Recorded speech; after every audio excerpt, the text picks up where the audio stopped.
for the introduction, and thank you everyone for attending the presentation today. My name is Jason Isaacs. I'm a professor of computer science at California State University, Channel Islands. And this is work primarily done by Moosa Shariff, who did this as part of his master's degree, along with co-authors Brian Thoms and Vida Vakilian. And I'll be talking to you today about approaches to fake news detection using natural language processing and machine learning techniques focused on the Reddit social network. So the outline of my talk today is, first, I'm going to start with the motivation for why are we studying fake news detection in general. Then I will move on to talk about related works and talk about how have others studied fake news detection. I will go over our research methodology and then go through a list of different models and the results of experiments that we ran testing different models for this application. And then I will close with some discussion and conclusions and future work. Okay, so why study fake news detection? Well, fake news can lead to real world consequences, as we've seen over the last 5 or 6 years. And it could really pose significant challenges to legitimate news sources and information systems where the goal is delivering relevant, timely, and accurate information, right? And so this is a big problem in the United States, but it's not just limited to the United States. So here we have a few examples. The first one there was reports that Pope Francis had endorsed Donald Trump for the presidential election in the United States. And this could potentially influence people, right? To if they think a prominent religious leader has endorsed a particular political candidate, this could potentially influence their vote, for instance. And so this was deemed to be fake news. Also, there was reports during the same election that Michelle Obama had deleted Hillary Clinton from Twitter. And so this is another case where, you know, the intent was really to influence political elections. And then the final example there is a similar example in France, where President Macron was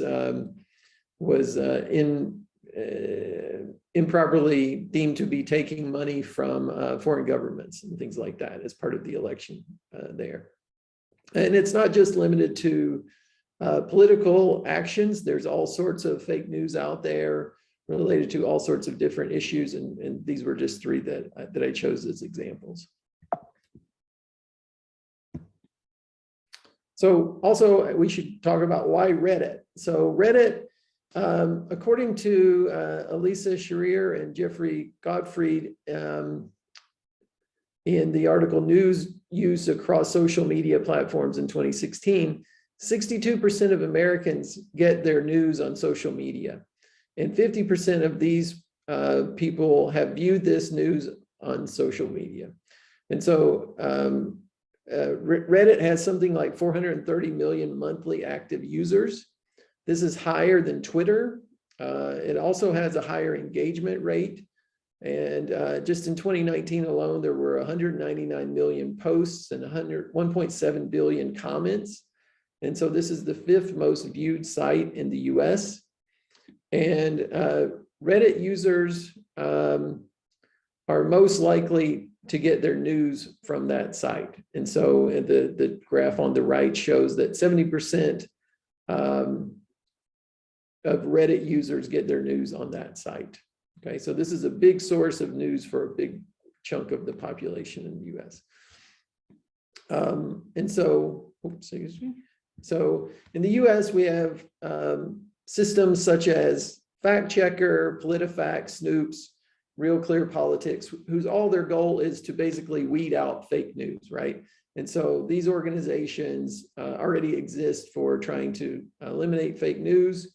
But these systems build on top of ongoing research in this field. And so in 2017, Hassan et al. Used natural language processing to quickly extract and order sentences in ways to aid classification of factual claims. And so this type of technique could be used by one of these organizations. In Nguyen et al. 2019, they use probabilistic classifiers that can both validate credibility, but also aid in identifying which aspect of a document the user should focus on, okay? In this research, we analyzed the language used within titles of Reddit posts. And so titles are simple, so they're only 300 characters. And they typically use languages that are strategically designed to evade detection. Yet language leakage does occur. And so according to Fang et al. 2013, leakages includes frequencies and patterns of pronoun, conjunction, and negative emotion word usage. According to Conroy et al. 2015, the goal of this linguistic approach is to look for such instances of leakage or so-called predictive deceptive cues found in the content of a message. And so when we're looking at this, there are things that can tip us off in the titles of these Reddit posts. And we don't need to analyze the entire document to make an accurate prediction of fake news or not. We utilize something called n-grams in our work. So this is a set of keywords that are strung together in groups of n words, where n is a positive integer. The most basic version of an n-gram is a unigram, which is an n-gram of size 1. We could also have n-grams of size 2 or 3, which are bigrams and trigrams. It's been noted that word sequences of only 2 or 3 words were easiest to apply without causing performance stress compared to conducting n-grams of larger word sets. So that's our motivation for sticking with that. And in this research, we use combinations of unigrams, bigrams, and trigrams as inputs to our classifiers. Getting to our methodology, so we use CRISP-DM, or cross-industry standard process for data mining. And this technique utilizes essentially 5 steps. So understand the problem domain, understanding the underlying data, pre-processing and preparing this data, model the data, evaluate each model, and then deploy the system, okay? So we've already talked a little bit about the problem domain and the underlying data. So the rest of this talk is primarily going to be focused on steps 3 through 5 of pre-processing and preparing the data, modeling, and then evaluating the models. And we're not at the point of deploying the system on some site such as Snoops or anything like that yet. Okay, for data collection and pre-processing, our data was collected from 2 subreddits. They are called The Onion and Not The Onion. The Onion is a subreddit of satirical Reddit posts and contains links to articles that have fake news. The Not The Onion subreddit contains all real news, okay? So here's some example titles that we have, and see if you can spot the fake. So Title 1 is Neighborhood Rallies to Designate Pothole as Historic Landmark. And Title 2 is Researchers Perform Magic Tricks for Birds Who Are Not Amused. And so these both seem pretty unreal to me, but the first one there is from The Onion, so it's a fake news. And then the second one there is from Not The Onion, so it is an actual real story. Data was collected using Reddit's Python API wrapper PRA, and we also utilized pushshift.io, which is an API that provides enhanced functionality and search capabilities beyond what's available with PRA. Using these 2 APIs, we were able to get 24,001 initial documents from Not The Onion and 16,931 from The Onion on the date January 7th, 2020. Okay, so this is kind of important. We'll discuss this later, but all of our data came from a snapshot of one day on January 7th, 2020.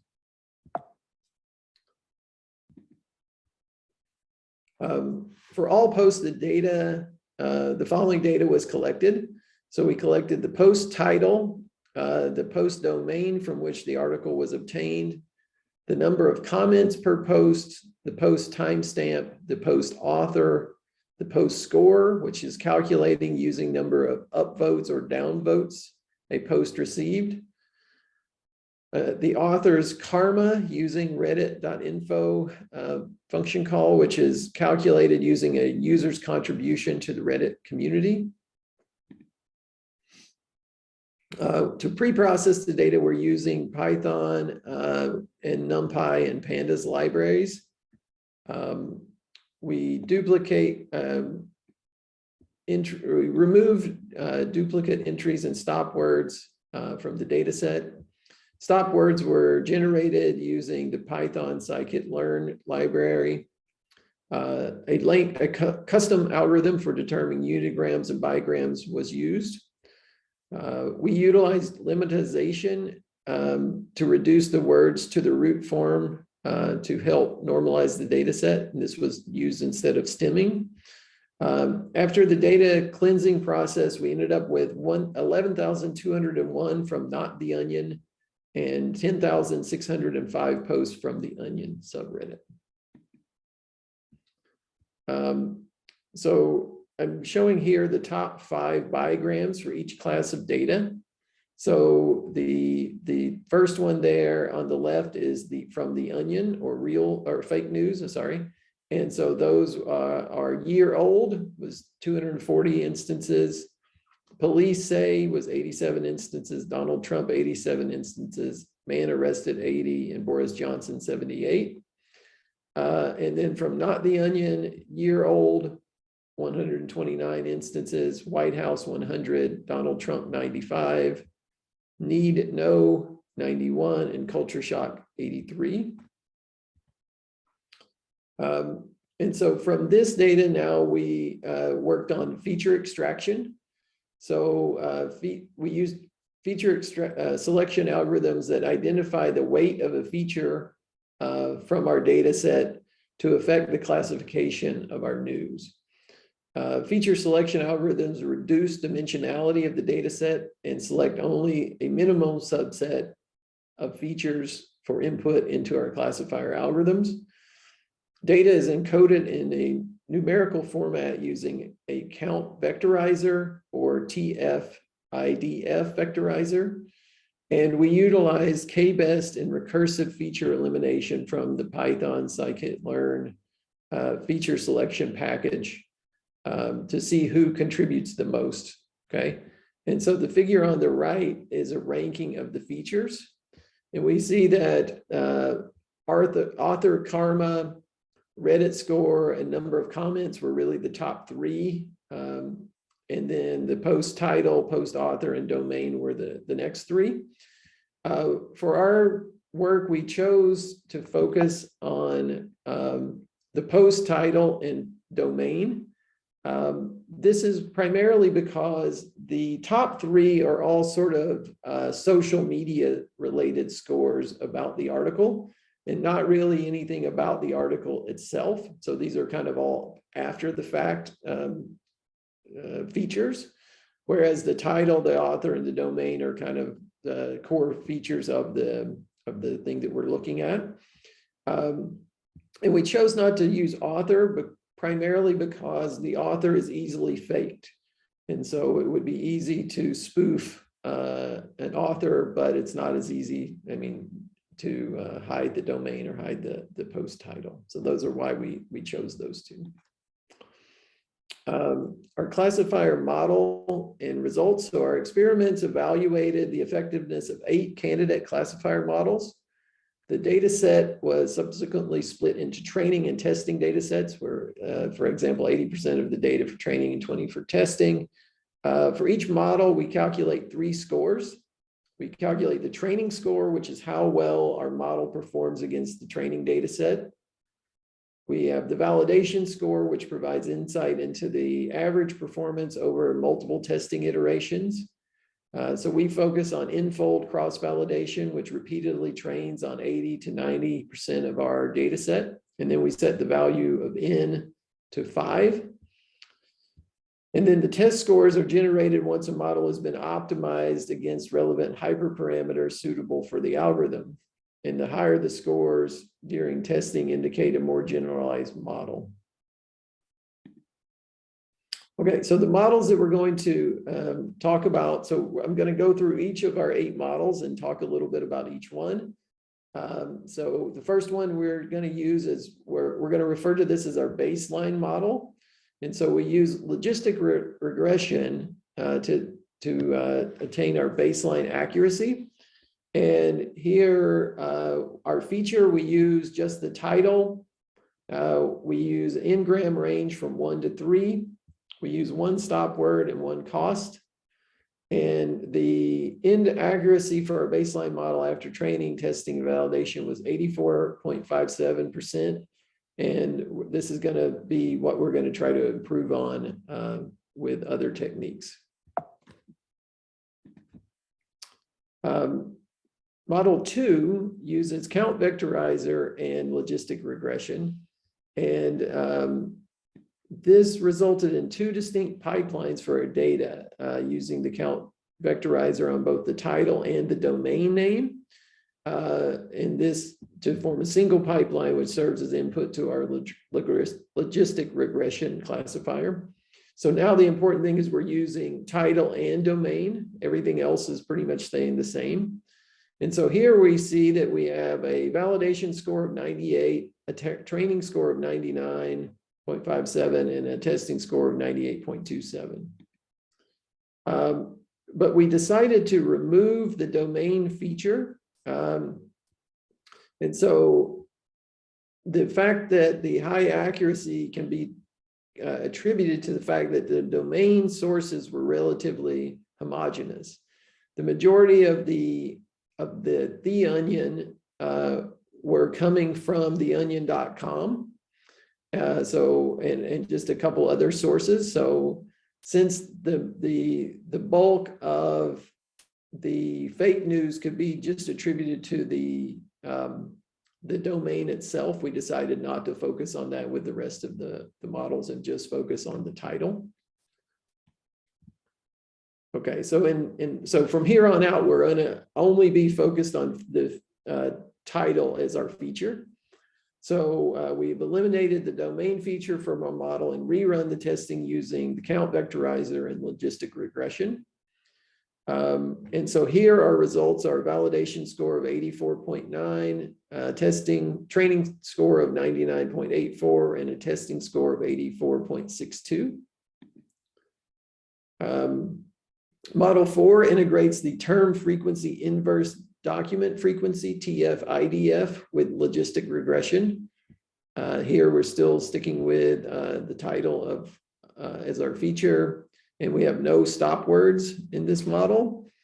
Here our validation score is 84.0, our training score is 91.8, and testing score 84. For model 5, we implemented a support vector machine. The only difference here now is the cost is 0.1. Here our validation score is 84.9, our training score is 99, our testing score is 85.5.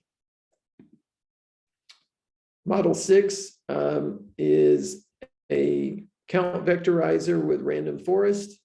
And so, sorry, that's a typo. It should say model 6. So we implemented a random forest classifier. Here we have more hyperparameters. So we have title, n-gram range of 1 to 3, stop word 0, max depth none, min samples, leaf 1, min samples, split 5, and estimators 200. And we achieved a validation score of 81, training score of 99, and testing score of 81. For model 7, we used the TF-IDF vectorizer with the multinomial naive Bayes. And here we got a validation score of 83.94, a training score of 90.5, and a testing score of 83.5. And then finally, Model 8, we implement features from Model 3 and Model 7 using multinomial naive Bayes with the count vectorizer. And here we achieved a validation score of 85, training score of 99, and a testing score of 85.5.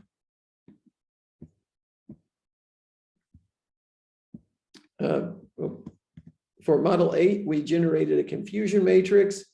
So Model 8 we deemed as the best performer. And so here we calculated the accuracy of 85.51, precision of 87%, and recall of 84%, with an F1 score of 85.67%. This accuracy for this model turned out to be better than our baseline model.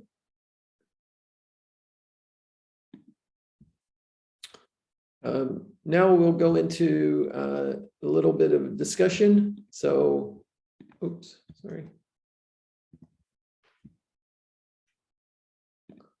So first of all, we removed the feature domain.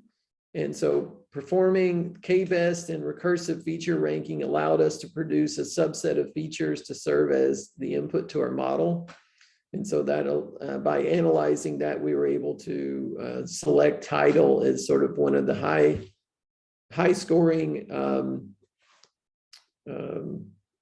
features without having to run our classifier on all the features that we considered. The NLP considerations, our research supports the use of n-grams in fact-checking systems. Models not relying on lemmatization achieved slightly higher performance early on. Therefore, it was decided to proceed using non-lemmatized words. We did experience overfitting. So overfitted tended to take place on models 1, 3, 5, 6, and 8. So these are all the ones that had training scores of 99%. Our best performing algorithm showed overfitting in its training and results as well. So we think it would be worthwhile to dig in further, explore further the approaches in model 4 and 7, which didn't experience overfitting. In terms of our hyperparameter tuning variables for each classifier achieved only slight improvements of the test scores. All models use cross-validation of 5, which repeatedly trains the models on the data set 5 times.